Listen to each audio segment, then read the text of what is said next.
কারণ রাজা হওয়ার শর্ত ছিল 10 বছরের রাজত্বের টার্মের পরে তাকে নির্বাসনে চলে যেতে হবে, বনবাসে চলে যেতে হবে।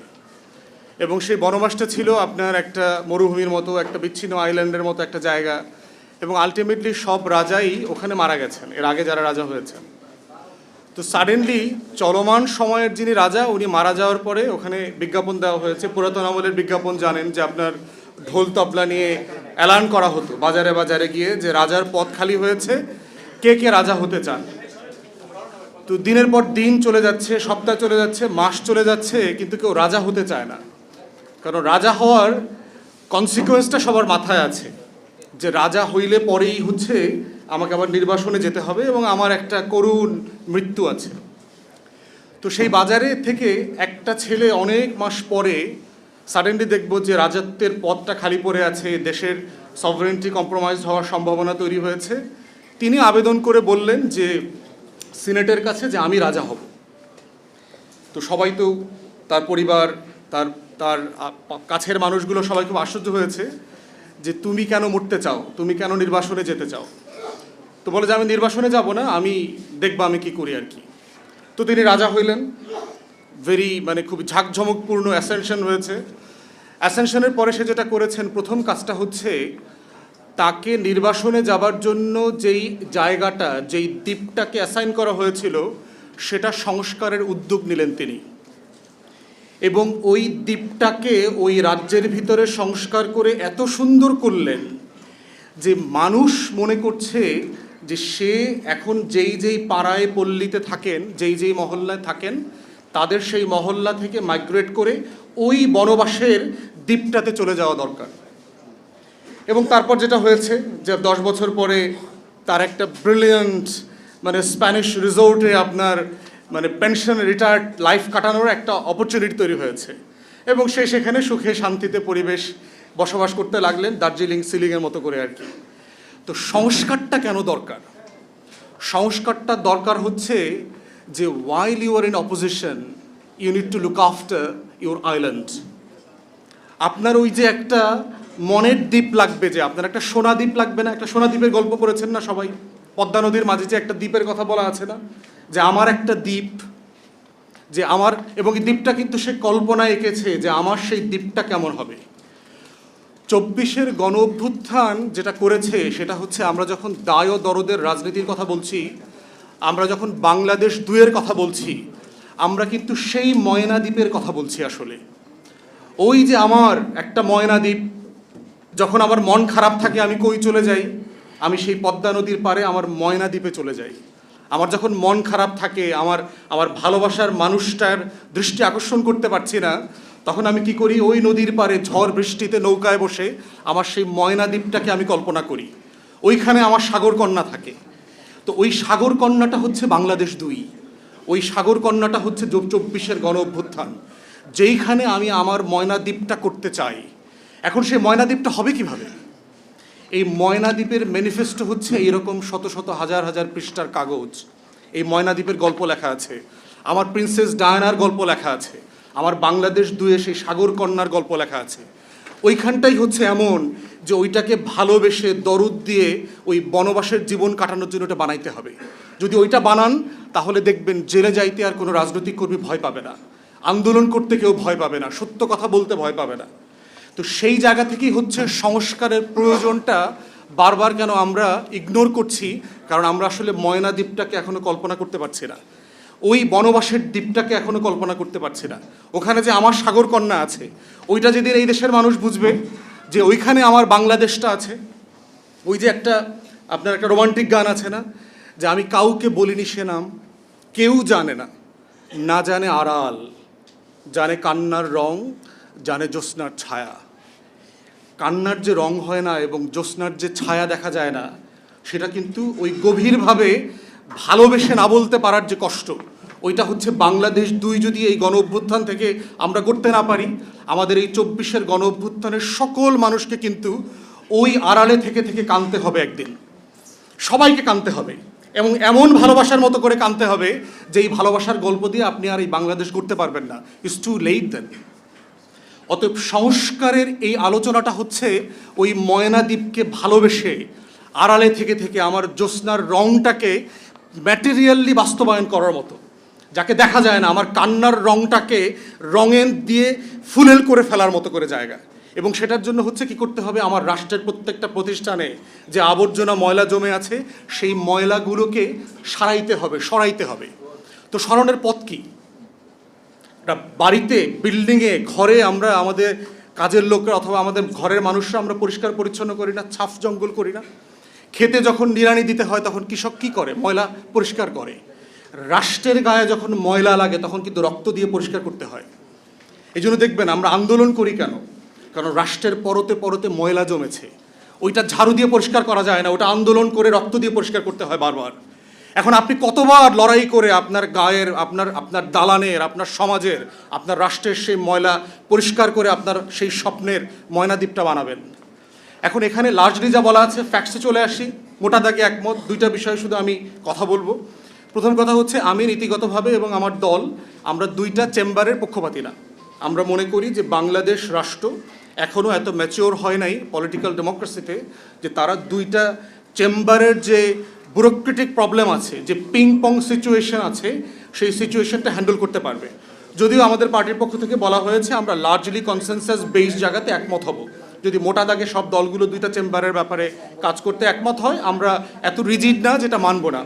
তবে নীতিগতভাবে মনে করি যে আমরা দুইটা চেম্বার এত কমপ্লেক্স হবে, এবং আমি যেহেতু ইংল্যান্ডে লেখাপড়া করেছি, প্র্যাকটিস করেছি, আমি এই লোয়ার চেম্বার এবং আপার চেম্বারের যে কমপ্লেক্সিটি, তার যে হিস্টোরিক্যাল রিয়ালিটিতে যে ডেভেলপ করেছে, সেই ডেভেলপমেন্টটা বাংলাদেশের ধারে কাছেও আমরা নাই।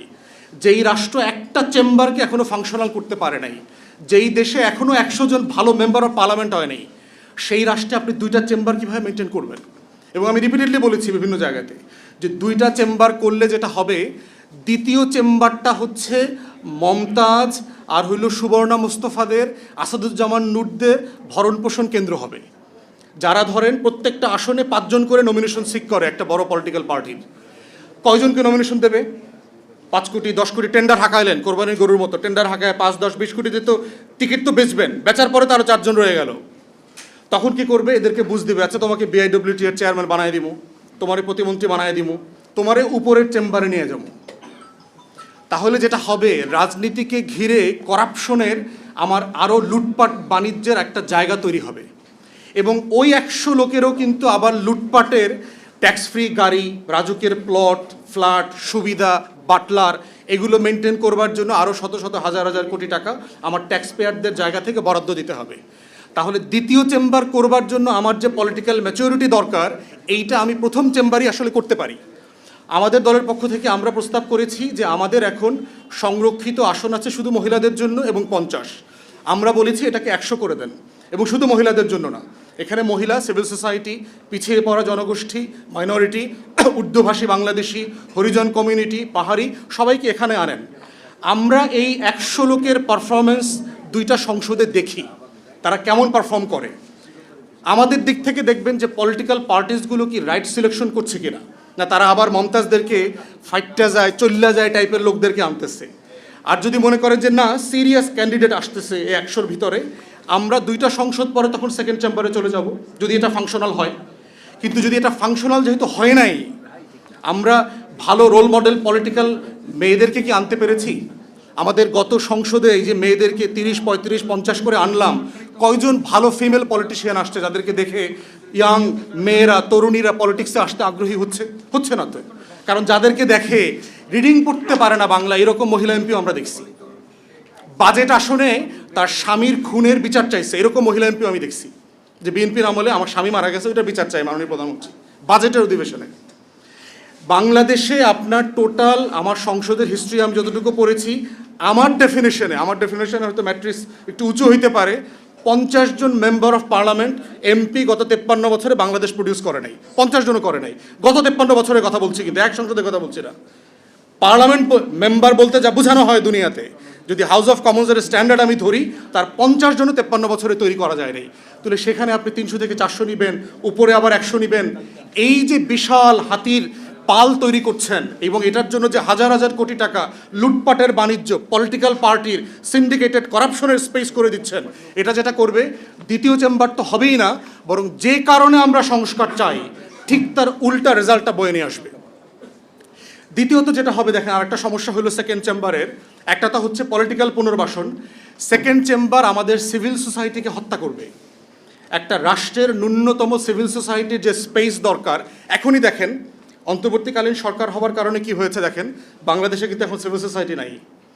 আমাদের সিভিল সোসাইটি বলতে 20-30টা মানুষ সংগঠন যারা ছিল, এরাদেরকে সবাইকে কিন্তু অ্যাকোমোডেট করে নেওয়া হয়েছে গভর্নমেন্টে, অলমোস্ট সবাইকে। এই দিলার আপার মধ্য দিয়ে একজন এই অ্যাডভাইজার হন নাই, তারা এখনও বাইরে রয়ে গেছেন। তো যেটা হবে, সিভিল সোসাইটির লোকজনের ভিতরেও একটা মোটিভেশন কাজ করবে, এই দলের সাথে সেই দলের সাথে একটু খাতিল করে আমি একটু সিভিল সেকেন্ড চেম্বারে যাইতে পারি কিনা। বাংলাদেশের সিভিল সোসাইটি ধ্বংস হয়ে যাবে। থার্ড হচ্ছে, সেকেন্ড চেম্বার যেটা করবে, আমার প্রফেশনাল বডিগুলো অলরেডি ধ্বংস হয়ে গেছে। ডাক্তারদের, নার্সদের, ইঞ্জিনিয়ারদের, লয়ারদের প্রতিষ্ঠানগুলোতে যাবেন, মনে হবে একটা দলীয় অফিস। সরকারের প্রতিষ্ঠান প্রত্যেকটাতে যাবেন, শ্রমিক ইউনিয়ন, ঐক্য পরিষদ, তমুক সমুক, কর্মকর্তা কর্মচারীদের যত ট্রেড ইউনিয়ন আছে, দলীয় ব্যানারে ফেস্টুনে ভরা থাকে। দ্বিতীয় চেম্বারটা হচ্ছে, এই প্রফেশনাল বডি রিপ্রেজেন্টেশন করতে গিয়ে যেটা হবে, আমার প্রত্যেকটা ইনস্টিটিউশন ধ্বংস হয়ে যাবে, কারণ এই পলিটিক্যাল ম্যাচুরিটি আমাদের মধ্যে এখনও ডেভেলপ করে নাই। অতএব সেই জায়গায় আমরা বোধ করছি যে ফার্স্ট চেম্বারটাকে কিভাবে প্র্যাগম্যাটিকলি ফাংশনাল করা যায়, এইটা আমাদের আমাদের সিরিয়াস এজেন্ডা হওয়া দরকার। এবং পিআরের ব্যাপারে আমাদের পজিশন আমরা বলেছি, আমরা একটা মিক্স সিস্টেম চাই যেটা অ্যাচিভেবল হইতে পারে। কারণ দেশের মানুষ বিশাল অংশ এখনও আপনার লেখাপড়া জানে না, তারা আপেল চেনে, তারা মার্কা চেনে। তো মিক্স সিস্টেমে যেটা হতে পারে যে অ্যাটলিস্ট 50 থেকে 100 আসনে পিআর হোক, প্রপোর্শনাল রিপ্রেজেন্টেশনটা হোক, যেখানে তরুণ পপুলেশন বেশি, যেখানে আরবান পপুলেশন বেশি। আমরা একটু দেখি 50 আসনের ভোটের প্যাটার্নটা কিভাবে হয়, তারা রাইটলি ভোট দেয় কি না। এরপরে হচ্ছে এটা বাড়ানো যাবে আরও, কিন্তু টোটাল সিস্টেমকে হট করে পিআরে নিয়ে গেলে যেটা হবে, সেটা দেশের মানুষ নিতে পারবে না। সাডেনলি সে কাকে ভোট দেবে, কোন মার্কায় ভোট দেবে, কিভাবে সিলেক্ট করবে। এবং পিআরএ করবার জন্য আপনার যে ইন্টেলেকচুয়াল ক্যাপাসিটি দরকার, এজেন্ডা পড়ার ক্যাপাসিটি, বাংলাদেশের 1% ভোটারও এজেন্ডা পড়ে, ম্যানিফেস্টো পড়ে ভোট দেয় না। অতএব ম্যানিফেস্টো পড়ে ভোট দেবার কালচার তৈরি না হইলে পিআর থেকে আমরা শুধু বেনিফিট আনতে পারবো না। তাই ন্যূনতম এইবারের নির্বাচনে আমরা দেখতে চাই 50 থেকে 100 আসনে সম্মতির ভিত্তিতে পিআর হোক, বাকি 200 আসন আগের মতো চলুক, ফার্স্ট পাস দ্য পোস্ট। আর আরেকটা বিষয় একটু বলবো, জুডিশিয়ারির ব্যাপারে এখন অ্যাপয়েন্টমেন্ট চলছে, প্রসেস চলছে। আপনি জানেন সুপ্রিম কোর্ট থেকে বলে দেওয়া হয়েছে যারা যারা হাইকোর্টের জাজ হইতে চান তারা আবেদন করবার জন্য। বিভিন্ন আইনজীবীদের দরগাগুলোতে দেখলাম যে ব্যাপক সম্ভাব্য বিচারপতি মুরিদ যারা আছেন তাদের সরগরম আনাগোনা চলছে, ব্যাপক লেনদেন হচ্ছে। এবং এই আনাগোনার মধ্য দিয়ে যেটা হচ্ছে, বেস্ট অ্যান্ড ব্রাইটেস্টকে বার থেকে এবং লোয়ার জুডিশিয়ারি থেকে নেওয়ার যে চ্যালেঞ্জ, সেইটা প্রচণ্ড রকম করে চিফ জাস্টিস ফেস করছেন। এবং বিশিষ্ট তথাকথিত সিনিয়র আইনজীবী থেকে শুরু করে পলিটিক্যাল আইনজীবীরা বেস্ট অ্যান্ড ব্রাইটেস্টকে নিতে বাধা দিচ্ছেন। তাদের মুরিদ, তাদের চাকর বাকর হয়ে জাজমেন্ট দেবে এমন লোকদেরকে তারা বিচারপতি করবার জন্য দিনরাত পরিশ্রম করছেন। আমাদের প্রশ্ন হচ্ছে যে তাহলে সংস্কারটা কোথায়? যেই বিচারালয় থেকে আওয়ামী বিচারপতিদের দ্বারা আপনারা মজলুম হয়েছেন, আপনারা এখনও শিখলেন না 16 বছর পরে যে কেন আপনার একটা ময়নাদ্বীপ দরকার বিচারপতিদের মধ্যে, যেই ময়নাদ্বীপের বিচারপতিরা প্রতিদিন ইনসাফ করবে, জুলুমের বিরুদ্ধে কলম ধরবে, মজলুমের পক্ষে দাঁড়াবে। 16 বছর ধরে এটা বুঝলেন না। এবং বিচারপতিরা সময় বদলাইলে যে দালাল হয়ে যায়, এইরকম বিচারপতিও তো আমরা দেখছি। আপনি যে আপনার মুরিদদেরকে বানাবেন, ও যে আবার দালাল হবে না তার গ্যারান্টি কি? কারণ যে অস্বচ্ছ প্রক্রিয়াতে হবে তার দালালি, তার অবস্থা হচ্ছে ডোমেস্টিক লিজার্ডের মতো। ঘরের ভিতর টিকটিকে আছে না, ওর মেরুদণ্ড নাই, ও রক্তও নাই। দেখবেন দালালির মাধ্যমে যারা যে পদে যাবে তারা কোনোদিন মেরুদণ্ড সোজা করে সিদ্ধান্ত নিতে পারবে না। অতএব বেস্ট অ্যান্ড ব্রাইটেস্টকে প্রসেসের মধ্য দিয়ে ইন্টারভিউ করেন অথবা যেভাবে করেন, চায়ের দাওয়াত দেন, তাদেরকে সিলেক্ট করেন এবং আইনজীবী সমিতি, বার কাউন্সিল, অমুক নেতা তমুক নেতার এই মুরিদানদেরকে অ্যাপয়েন্ট করবার যে বাজে কালচার, সেখান থেকে সরে আসেন। আমরা এটা তীব্র প্রতিবাদ করছি এবং করব। যদি প্রয়োজন হয়, আপনারা যদি দালাল বিচারপতি অ্যাপয়েন্ট করেন, যদি নেম কলিং করার দরকার হয়, তাদেরকে শেমিং করতে হয় পাবলিক স্পেসে, সেটাও করব। অতএব দয়া করে please come back to your senses. Bangladesh 2 is not for sale. আমরা এটা বিক্রি করবার জন্য 1400 শহীদের রক্তের সাথে গাদ্দারি করব না। মির্জাফর আর লেন্দুব দর্জির কাছে বাংলাদেশ বিক্রি করে দেওয়া হবে না। অতএব সাধু সাবধান, সংস্কার বিচার নির্বাচনের প্যাকেজের মধ্য দিয়েই হচ্ছে 1400 শহীদের রক্তের হিস্সা আদায় করা সম্ভব। সংস্কারের মাধ্যমেই সেই সাগরকন্যার ময়নাদ্বীপ বানানো সম্ভব। ওটাই আমার বাংলাদেশ 2। সবাইকে ধন্যবাদ। সালামু আলাইকুম।